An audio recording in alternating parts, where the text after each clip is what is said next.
Somebody asked me if I have experienced racism since I'm living in Nigeria.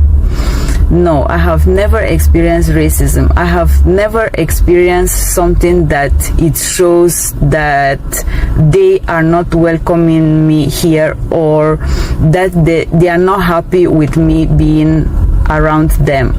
This is one example that we white should take. And I know that racism is something that the new generation is trying to eradicate because it's not good, doesn't take us anywhere, and doesn't give us any reason of believing that any race is superior to another. Whatever is happening between black race and white race is because of our ancestors. We have to tell ourselves the truth about that. We have to know that still Africans are not happy for many atrocities that our ancestors has done against them, but upon that they are very, very happy when they see white people, and when they see that white people love their country and adapt to their country and also marry their people. It's not everybody that must marry a different race or marry outcast. We have to understand, we white marry white, black marry black, Chinese marry Chinese, Indian marry Indian, and South America marry South American. So it's not a must that we have to be mixed races, but always remember, black people are never racist. The only thing that they can be is being prejudiced by the past of their history. Please be kind. Remember that we are humans. We are not here to live forever. We are here to live our life in peace and harmony. Thank you for watching. This is Afro Revolt, a channel that always try to bring to you whatever is trending across the globe. Now, the issue of racism has been talked about by several people across the globe, and in this today's video we are doing a comparison between the whites and the black, and how whites are welcoming in their countries as compared to the blacks. In a confession made by this white woman, she says that she has never experienced any act of racism while living in Nigeria. It shows clearly that a lot of humanity is within Africans, and the black man feels that white man is part and parcel of them. What do whites feel, or why is it that most of the cases of racism are peddled or being brought across by the white race? Let us watch these videos and make a comment. If you are a white woman and you are dating, in love with, married to a black man, I want you to listen up. There are certain things that you need to know, and I don't think this is spoke about enough. But the most dangerous thing in this world are the tears of a white woman. And if you truly love the black man that you are with, you need to know that you need to have his back and protect him at all costs, including protecting him from yourself. And what do I mean by that? My son was dating a white woman. My son is biracial.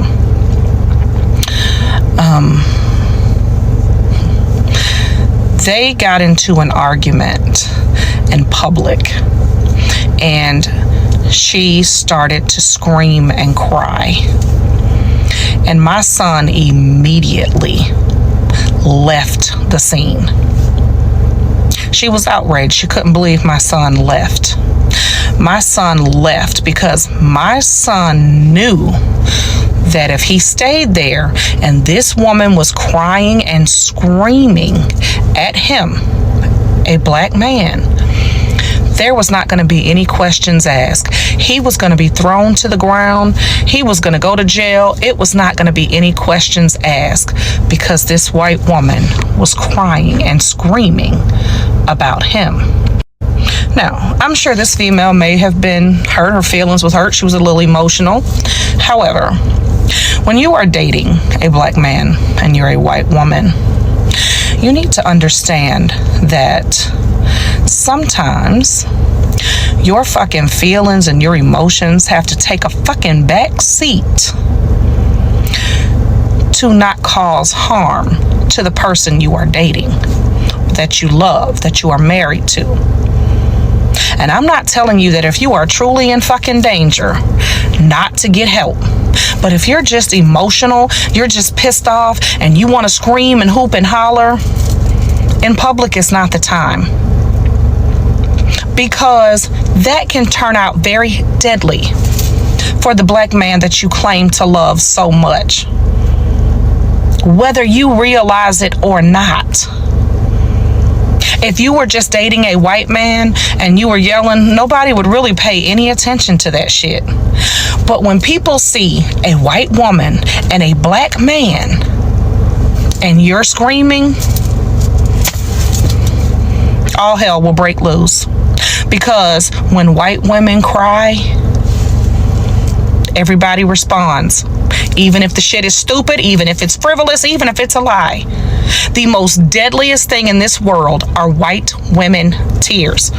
I have said this time and time again, and I learned this very, very early in life. I grew up in the projects. I was raised by two wonderful black women that helped my mother raise me. So I know what I have witnessed, what I have experienced, and I know for a fact of what I speak. I learned very early in life that I could be a voice for my friends and my family because people would listen to me far more than they would listen to them. And if you listen to anything I have ever said to you on this app, if you are a white woman and you are dating a black man, you are in love with a black man, you are married to a black man, you need to know that you need to have his back and protect him at all costs, even if it is protecting him from you. Handle that shit at home if you are not in danger. This is my last message addressed to the people of South Africa. I, without qualification, apologize for the pain and the hurt and the indignity and the damage that apartheid has done to black, brown, and Indians in South Africa. I do so not only in my capacity as the former leader of the National Party, but also as an individual. My conversion, to which I refer, didn't end with the admission to myself of the total unacceptability of apartheid. It motivated us in the National Party to take the initiatives we took. From the time that I became leader of the National Party, and more specifically during my presidency. The road forward is a difficult one.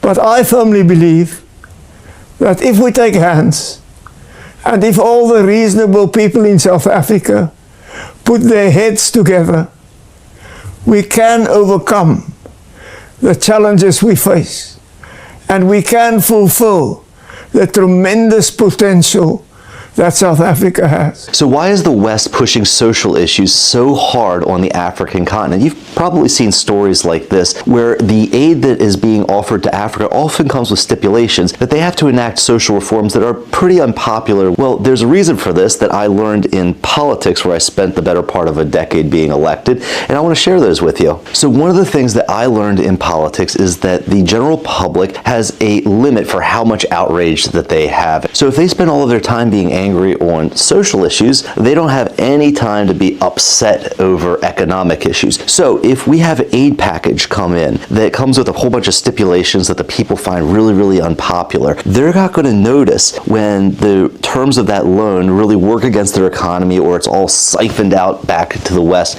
leaving them with a whole bunch of debt. Again, it's a typical trick that we do in Western politics to our own people. Create social issues that people get really riled up and angry on, because as long as they're angry about social issues, they're not angry about the financial issues. What we want from Africa isn't social reform. We genuinely, I'll tell you, we don't care about those issues that we say we care about. What we really want is the resources and the money, and to kind of keep them down. So again, if you see us pushing a whole bunch of weird agendas on you and you're like, why the heck are they doing that so hard? Well, now you got the reason. You'll be fighting over these social issues, and you're not going to see that we're taking money out of the back of your pocket. Hopefully that's of value to you. Anyway, I'll see you guys on the next video. Now, Genesis chapter 1 verse 27 to 28 says that, so God created man in his own image. In the image of God created he him. Male and female created of his likeness. So when God was creating human beings, he did that in his own resemblance, and wanted every human being just to look like God, be it white or black.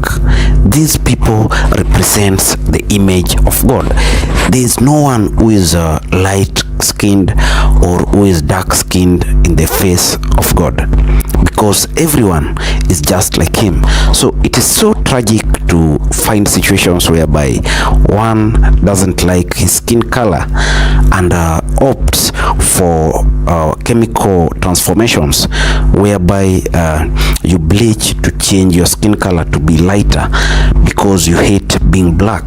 Why would you hate being black when even God himself, we don't know if he is black or white?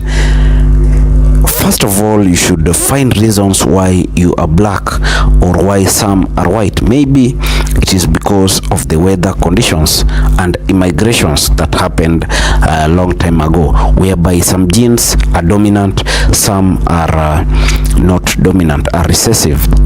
So these conversations are all revolving around racism and the stigmas that we have in the society. If a white man would feel so much superior over the black race, then it forces a black man to try and transform his skin color to look lighter, so that he gets the acceptance and that environment that has less stigma in the society. So it should come from within us, or everyone should learn that racism is a big thorn that is pricking deep in our societies, and some even undergo depressive moments because of those discriminative acts that they face in the society, whether in school, whether in their places of worship.